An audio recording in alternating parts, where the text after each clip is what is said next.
Diante de tanta transformação de tecnologias embarcadas em praticamente todos os processos do nosso cotidiano, do poder dos algoritmos, da nossa atenção sendo hackeada, a nossa cognição também, tem até uma letra jurídica já em Portugal que trata sobre isso. Será que nós estamos preparados para lidar com questões éticas, de responsabilidade algorítmica e também privacidade de dados? Será que a gente tem essa consciência do momento que nós estamos e de cuidados que devemos tomar como empresa, como cidadão, como ser humano? Então, eu acho que o direito digital, ele chega num momento em que o mundo precisava dele. Aliás, ele surgiu por conta desse contexto. Então, a gente vai falar sobre esses temas todos com a nossa advogada aqui nos nossos estúdios, que ela é a doutora Catarina Queiroz, é membro da Associação Nacional dos Profissionais de Privacidade de Dados, né? É especialista em direito digital, ela tem formação em gestão de inovação e propriedade intelectual, além de uma pós-graduação em direito público. Eu desconfio que é a pessoa certa no lugar certo para falar dos assuntos que a gente está precisando saber, né? Essa comissão de privacidade e proteção de dados, eu olho para ela, que é da OAB, e eu fico pensando, a que ponto chegamos? Já a gente tem uma comissão para tratar de privacidade, né? Tem tanta coisa no mundo que a gente tem olhado e não tem reparado, que significa uma mudança que o mundo está sofrendo, comissões com nomes de coisas que antes a gente nem falava sobre isso. Eu vejo com otimismo. Acho que eram coisas que sempre foram problemáticas numa camada diferente, mas que agora têm a atenção de órgãos como a OAB, por exemplo. E aí, como a gente está com um especialista em direito digital, a gente queria aproveitar para abordar essas questões todas. A legislação no Brasil, por exemplo, doutora Catarina, já dando as boas-vindas a você, ela está atualizada com as demandas que nós temos hoje, que não são só no Brasil, mas hoje vocês veem as demandas praticamente como universais? Sim. Nós estamos atualizados? Em que página a gente está quando se trata de legislação dentro do direito digital? Bem-vinda. Obrigada.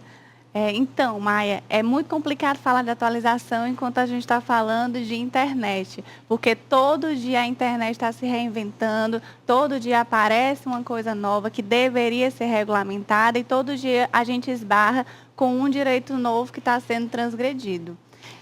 Hoje, a gente trabalha com o Marco Civil da Internet, que trata sobre é uma legislação realmente para regulamentar a internet, e a gente tem a Lei Geral de Proteção de Dados. Sim.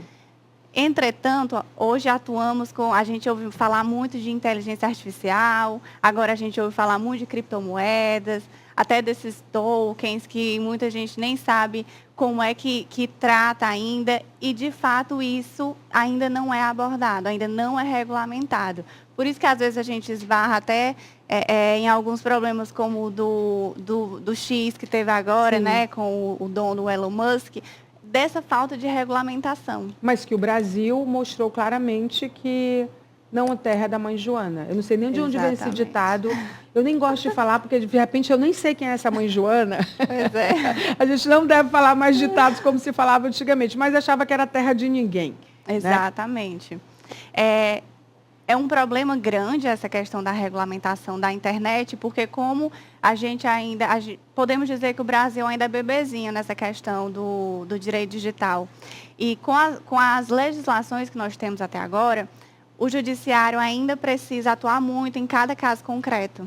E aí é quando as pessoas sentem um pouco de medo. Então quer dizer que eu vou colocar a minha privacidade, o meu direito à liberdade de expressão, a utilizar a internet nas mãos de um ministro, nas mãos de um julgador, de um juiz.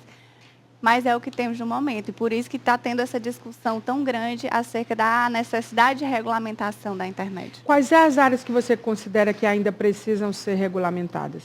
A questão da inteligência artificial. A inteligência artificial, a gente não tem ainda uma regulamentação em relação a isso, porque é uma matéria nova, inclusive, que está sendo descoberta agora pelas pessoas na internet. A questão das criptomoedas, o Brasil ainda não conseguiu, não falo nem só o Brasil, mas também o mundo está com essa dificuldade ainda, de entender como é que a gente consegue trazer uma segurança maior para as pessoas que utilizam esse ramo gigantesco de investimento nas criptomoedas. E a questão dos tokens também, que é uma matéria nova, né? Sim. Token que a gente diz são aqueles materiais que, diferente da criptomoeda, que é um bem fungível, tokens são bens não fungíveis, que é a questão de música, um programa na internet que a gente cria, tudo aquilo ali que é meu, aquela questão intelectual, a gente chama de token não fungível. Então, como muita gente nem sabe ainda a conceituação disso, a gente ainda não tem regulamentação sobre isso. Então, vocês estão atuando com o que tem. A gente o que está surgindo, isso. Vocês estão fazendo, muito provavelmente, em colaboração com outras áreas do direito, que terminam trazendo legitimidade a ações, né? Quando junta tudo. Exatamente. Né? Nunca foi tão multidisciplinar o direito, na verdade, né? Muito multidisciplinar. E é um desafio, porque ao mesmo tempo que a gente precisa sempre estar resguardando o nosso direito de liberdade de expressão, a gente precisa entender que aquilo que a gente sempre escuta na faculdade de Direito, o nosso direito vai até quando esbarra no direito do outro. Então, o desafio está sendo realmente atuar com algo que não tem regulamentação e obedecer à Constituição Federal. Como orientar as empresas sobre análise de riscos, por exemplo? Eu estou falando de empresas que atuam com as tecnologias emergentes. Primeiro passo das empresas, quando a gente diz que eles precisam se adequar e se resguardar, o primeiro passo é que eles tenham a política de privacidade de dados adequada na empresa, ou seja, eles precisam contratar os profissionais de proteção de dados para adequar a empresa àquilo ali, tanto para o tratamento dos dados pessoais, quanto atualmente até mesmo para o tratamento de outros bens fungíveis e não fungíveis, que seriam empresas que trabalhariam com inteligência artificial, empresas que trabalhariam com esses tokens. Então, hoje em dia, eles precisam resguardar não só mais do que antes, até 2018, 2020, a necessidade era a empresa resguardar o seu nome, o meu nome, os seus dados, os dados dos nossos filhos, que às vezes fica a documentação. E agora eles têm esse desafio de pegar essa adequação e tentar também resguardar todos os outros, o que seria o cerne da empresa deles, né? Ainda mais se forem empresas que oferecem soluções inovadoras, porque elas estão diante também de desafios regulatórios que são absolutamente complexos e, mais do que isso, eles estão em constante evolução, né? Exatamente. Essas empresas que a gente conhece muito, que seria o Instagram, o Facebook, que todo mundo utiliza, nós estamos vendo cada vez mais conflitos conflitos de liberdade, conflitos de fake news, conflitos de ataques pessoais a outras pessoas dentro ali daquele espaço da empresa. E aí a gente fica, meu Deus do céu, como é que a empresa, sendo empresa, como é que ela vai atuar? Já que ela trabalha com algoritmos, já que ela trabalha com números. Então, esse é o desafio que as empresas elas estão muito sem saber o que fazer. O caso concreto é levado, às vezes, para a justiça e ela está acatando o que a justiça está falando. Tanto que, se você tentar retirar algum conteúdo no ar que você diz que lhe atingiu de alguma forma, às vezes, o próprio Instagram vai chegar e vai dizer assim, não, Maia, você tem que procurar medidas judiciais. Sob medida judicial, eu tiro. Por quê? Porque ele está com medo de tirar uma publicação ou de tomar uma decisão que ele ainda não tem uma regulamentação em mãos para obedecer. Inclusive, a gente até falou essa semana sobre isso, que a própria Meta, ela, por conta dessas legislações, ela tem, no mundo inteiro, expedido novos avisos dizendo os seus dados, a partir de outubro de 2024, podem ser usados para experiências na área de inteligência artificial, pode ser o que a gente sabe sobre você, sobre o seu comportamento, sobre a sua vida, sobre quem é você. A não ser que você diga que não queira. Aí até descobrir qual é a aba que você diz que não quer, entendeu? Ou então ele não deixa claro e as pessoas nem leem aquilo. Muita gente nem lê, nem sabe que está sendo utilizado os dados para aquilo ali. Eu acho que talvez a gente fique muito...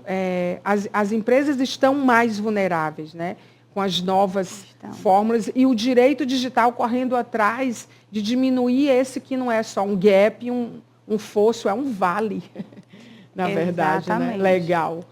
Exatamente, porque o que é que o direito digital tem tentado regulamentar? Aí a gente utiliza esse exemplo das empresas que nós estamos falando de servidores, que é um Facebook, um Instagram. As que têm já precedentes jurídicos, essas que têm né? precedentes jurídicos. O que é que o direito digital ele vem para tentar regulamentar?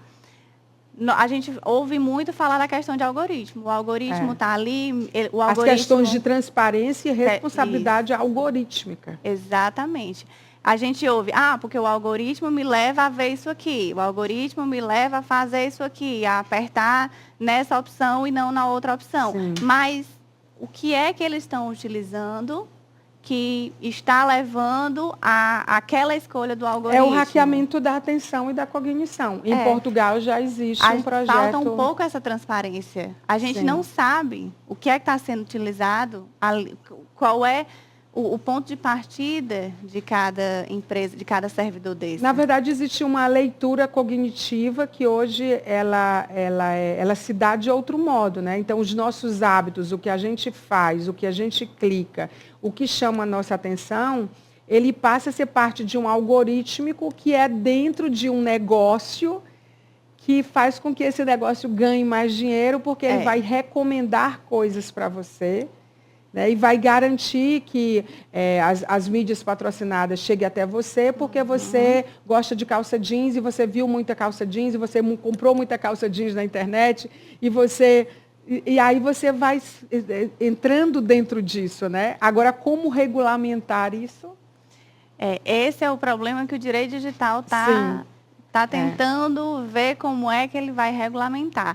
Até mesmo a questão da responsabilidade. A gente sabe que hoje em dia, para qualquer coisa que acontece, aí a gente pode utilizar até um exemplo esdrúxulo. Dentro de casa, se quebra um vaso, alguém tem que ser responsabilizado. Alguém quebrou aquele vaso. Então, na internet, quando a gente fala de algoritmo, porque por conta dos conteúdos que o algoritmo estava levando uma pessoa a assistir, digamos que por um acaso a pessoa teve uma crise de ansiedade, ou até pior, digamos que levou a um suicídio. Quem será responsabilizado? Por isso que eu acho que o direito digital, muito provavelmente, ele possa colaborar, né, ajudar a regulamentar o uso ético dessas tecnologias que são emergentes. Exatamente.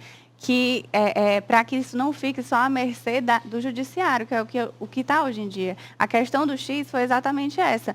Por que o X foi suspenso temporariamente aqui no Brasil? Porque o dono do X não queria aceitar a forma de... não é nem regulamentação, mas a forma de atuação aqui dentro do Brasil. Porque ele não pode utilizar o algoritmo de uma forma que deixe tão aberto o discurso de ódio. Porque no Brasil precisam algumas palavras estarem sendo barradas. E ele não quis aceitar, por isso que foi suspenso temporariamente. E aí a legislação ela vai vir, a intenção do direito digital é que ele traga isso previamente para que não fique à mercê de somente no caso concreto. Porque se a gente deixa só para o caso concreto, cadê a segurança jurídica? Porque a decisão para a Catarina pode ser uma e para a Maia pode ser outra. Aí é que mora a diferença, né? E o perigo também, né? Porque vocês ficam de mãos atadas. Exatamente. Porque não dá nem para dizer que é um precedente jurídico que vai caber em todas as ações. Exato, porque cada caso, vai ser um regulador, por mais né? que semelhante, é um caso. É incrível sobre isso. As empresas, elas devem se preparar de que modo para cumprir essas novas normas, regulamentações relacionadas ao direito digital? Porque a gente está falando do que não tem, mas já tem muita legislação. Só de legislação, eu estava pesquisando aqui, a Lei Carolina Dickmann, de 2012, né? Que tipifica os crimes informáticos no Código Penal. Isso.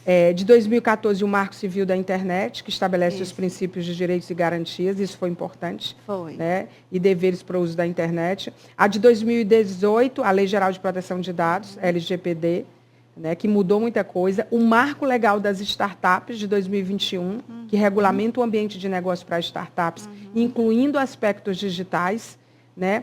E aí o que mais?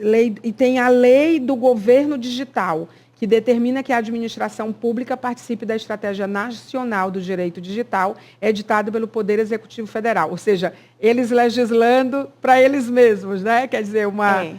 Mas você vê que cada legislação que está nascendo, ela está indo para um caminho específico do que a gente vai vendo que vai necessitando. Vai ter mais lei do que o Código Civil. Vai acabar sendo isso, mas também porque a internet, ela muda a cada momento. Cada momento tem uma coisa nova. Então, aí você me perguntou como é que você acha que as empresas devem se preparar em relação a isso. As empresas, elas estão com medo. Eu digo, as empresas, principalmente as empresas responsáveis por essas questões da internet, que são essas mais famosas, elas estão preocupadas, porque, por um lado, elas querem a regulamentação para não ficar à mercê de eu vou fazer isso e depois vem uma decisão e manda eu tirar, mas, ao mesmo tempo, elas estão com medo de as pessoas deixarem de utilizar aquela rede social porque passou a ser muito cheia de regra, porque deixou de ter aquela liberdade de expressão. Porque ficou humana demais. Porque as pessoas, elas se escondem atrás ali da internet. Elas falam o que querem, que às vezes elas não têm coragem de falar face a face. Então, é por isso que a internet se tornou tão grande. Porque até pessoas que não gostam de sair de casa, ou são tímidas, conseguem ser vistas na internet.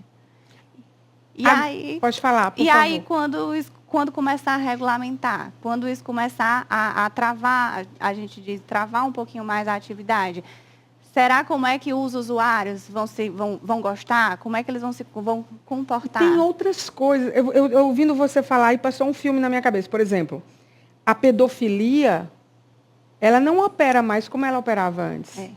Né? Ela é muito apoiada por um mundo em que eles estão todos interligados e a internet permitiu isso e que torna as crianças muito, mas muito mais vulneráveis. Porque a gente está falando de empresas, mas tem um contexto que é de família também. Eu estou citando um exemplo.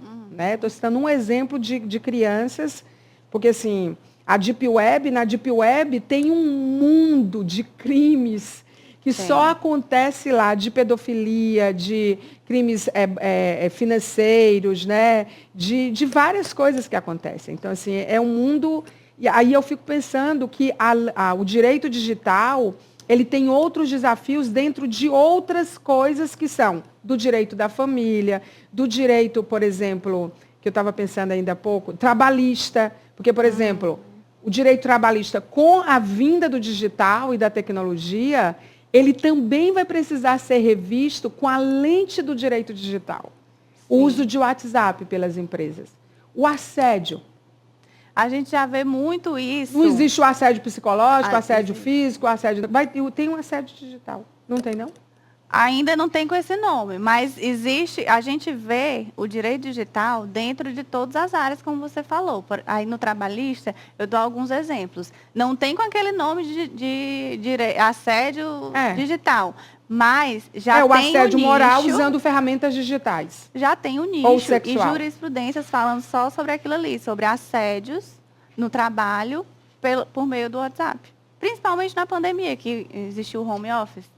Sim. Isso aí cresceu. Então, a gente vê isso dentro de todos os âmbitos. A gente passou agora pelo período eleitoral e a Justiça Eleitoral tentou criar a forma dela não só a Justiça Eleitoral, mas também a Justiça Comum está entrando por esse viés de tentar trazer uma maior segurança jurídica, porque a gente utilizava muito as provas do WhatsApp. E agora eles estão dizendo, não, para você utilizar uma prova da internet, uma prova do WhatsApp, você tem que trazer com uma ata notarial no cartório para que ele não diga vale que o print. Não vale mais o print. Então, você tem que fazer o print, você tem que ir no cartório. Isso, ou então passar por um sistema verificador. Existem alguns aplicativos verificadores. Você tem que passar por eles para que agora você diga, isso aqui é verídico. Quais são, por exemplo, um sistema verificador que é digital também? Um que a gente utilizou muito nas eleições é o Verificate. A gente pegava os prints em tempo real, colocava por meio desse aplicativo e ele saía uma espécie de relatório digital, com o link URL e com toda a especificação. Foi em horário tal, em dia tal, através de tal perfil, porque só assim que eles estavam aceitando as provas digitais. As fake news nas eleições, você soube de algum caso em Teresina ou em qualquer lugar do Brasil, nas eleições municipais, em que foi forjado um candidato, a voz dele ou o corpo dele estar num lugar que ele não estava, ou ele dizendo coisa que ele não estava dizendo? Isso já estava sendo usado antes das eleições. E o que o Tribunal Superior Eleitoral fez? Proibiu esse tipo de propaganda. Porque eles já estavam começando a utilizar isso. Colocavam um candidato uma fala que ele não tinha falado, com a mesma voz dele, porque a gente viu que isso é possível. Num bairro, numa cidade? Não, aqueles áudios de WhatsApp. Sim. Aí eles encaminhavam um áudio. A pessoa nunca você está falando só de áudio. A pessoa nunca tinha falado aquilo ali, mas era a voz da pessoa. E muitos eleitores, antes da campanha, já estavam acreditando. Por isso que o TSE veio e passou a proibir esse tipo de propaganda. Até mesmo a propaganda do próprio... O próprio candidato, se ele quisesse fazer alguma propaganda, que ele colocasse a carinha dele dançando em outro corpo, aquilo ali precisava dizer a fonte, o dia, como foi que foi feito, de onde é que veio, porque não podia... Porque eu fiquei até pensando depois disso que a pessoa, o candidato, ou o que quer que seja, muitas vezes ela pode estar num lugar e quando isso for visibilizado, né, quando isso for divulgado, ela dizer que ela não estava no lugar que aquilo era fake news. Mesmo sendo, entendeu? Sabe o outro efeito? Por isso que eu acho que para a Justiça Eleitoral ela tomou medidas que foram importantes, né? A medida dela foi só, nada disso vai valer, porque aí nenhum vai utilizar para o bem e nem o outro vai utilizar para o mal. Então não vale para ninguém. Não estava valendo para ninguém. Qual a dica, a gente está quase chegando ao final da nossa entrevista, qual a dica que você dá para o cidadão comum? Que a gente falou muito de empresas, a gente falou de políticos, a gente falou de regulações, a gente falou numa escala que todos nós, a maioria de nós, está inserida, mas nem todos, né? O direito digital, ele tem que dicas, que conselhos a dar diante do que a gente tem posto hoje para o cidadão comum? Para o cidadão comum, vai parecer até um conselho simples, mas que ninguém faz, que saiba... Leia todas as políticas de privacidade que são impostas para você em tudo que você utiliza. Que nem a gente diz assim, eu vou fazer um contrato. Lê o contrato. Se nem a gente diz que precisa ler a bula do remédio antes de tomar o remédio. Exatamente. Tanto que todas as bulas dizem, esse remédio pode causar suicídio. E a gente não lê. Todas as bulas, praticamente. E eu descobri porque a maioria é porque tinha muito processo contra a indústria farmacêutica que dizia que aquele remédio causou aquilo naquela pessoa e estava tendo uma indústria de indenizações. Então, todas as bulas praticamente vêm com essa advertência. Exatamente. E aí você falou no início sobre a questão da mudança da política de privacidade do Instagram. Sim. Eu tenho certeza que quando você falou agora, muita gente está descobrindo nesse momento. Porque a maioria das pessoas não lê. Então, mas eles mandaram avisos recorrentes. Avisaram e muita gente só dava ok. Então, dizendo que a partir do dia tal eu vou usar os seus dados, as suas informações, as suas fotos, as suas imagens para experiências, para várias coisas dentro da plataforma. Então, a dica que a gente pode dar para os cidadãos comuns, que sou eu, você, os cidadãos, no nosso dia a dia, a gente, pessoa física, âmbito privado, saiba para o que eles estão utilizando os seus dados, para o que eles estão tratando os seus dados, para que você possa dizer, não, para isso eu aceitei, ou então não, para isso eu não aceitei. E isso é muito importante, porque a todo tempo as empresas estão comprando outras empresas. Então, pode ser que no momento eu estou acessando o Instagram, achando que só a empresa responsável, que é a Meta, tem meus dados. Daqui a pouco ele vende uma das subempresas dele, que é o Instagram, para outra. Aquela outra. E mais do que isso, na verdade, a Meta, a partir do momento que você faz uma mídia patrocinada na Meta, aquela empresa vira parceira comercial da Meta. Então, ela se vale dos dados que a Meta tem e que ela recomenda e do algoritmo que ela constrói para entregar as informações e a propaganda. Exatamente. Entendeu? Mas enquanto a gente está no mundo da propaganda e desse hackeamento da atenção e da nossa cognição que está valendo ouro, né? Está valendo ouro, está sendo vendida por ouro a nossa atenção. É muito caro que a nossa atenção está sendo vendida por esses algoritmos e essas plataformas. Isso aí é nada perto das fake news, perto de todos os malefícios, né? De todas as coisas que podemos ser vítimas. Né? Exatamente. Então, é estarmos atentos. Igual nós andamos na rua, a pé, e estamos atentos, nós agora precisamos estar atentos à internet. Mais do que na rua. Mais do que na rua. Porque a Ou então, internet tanto quanto. tem tanto submundo que a gente não imagina, então precisamos estar atentos. Sim, sim. E sempre procurarmos os nossos direitos, quando a gente perceber que aquilo ali não está certo. Por que você foi para uma área tão complicada? Porque é muito boa. É porque dá dinheiro também, né? Ainda não começou a dar. Porque assim, como é um direito emergente, né? De questões emergentes, né? Você ainda não vai... tem muita decisão. Ainda não... A gente ainda está só brigando, a gente ainda não está conseguindo. Ainda não está conseguindo tantas coisas. Mas o que é fato o que você faz na internet existir um rastro digital, né? Que assim, não adianta você apagar, não adianta você dizer, eu fiz no Lan House, eu fiz no celular de fulano, eu fiz e apaguei. Não existe escuridão e invisibilidade na internet, mesmo que você apague. Não, eu vi um documentário, porque eu não me recordo o nome dele, há um tempo. Muito bom o documentário, inclusive, que era de uma pessoa que trabalhava no Google, e essa pessoa contou como é que funcionava a questão dos algoritmos na Google. Porque eu realmente esqueci o nome. Acho que era Dilema das Redes. Dilema das Redes. A gente lá até ele deu mostra essa dica que a aqui, gente é um bonequinho de voodoo. Aliás, é uma das dicas de hoje, né? O Dilema das Redes, Pronto. de 2020. Tá na Netflix. Isso, pois eu indico muito esse filme, porque lá ele mostra que nós somos um bonequinho de voodoo e que o algoritmo é que está sempre controlando a gente, com tudo que a gente acessa. Enfim, é um novo mundo, não tão novo assim, porque quando tem ser humano, a gente continua sendo como sempre. Para o bem e para o mal. Mas né? a gente ouve também a falar e acha que é de um todo ruim, mas não é. A gente conseguiu acesso a um mundo que antigamente a gente não tinha. Então, a internet, ela consegue estudar, ser boa de se também. qualificar, de ir a lugares sem ter que sair de casa. Isso antes era tão difícil. As tecnologias aliadas à saúde, que têm salvo vidas, né?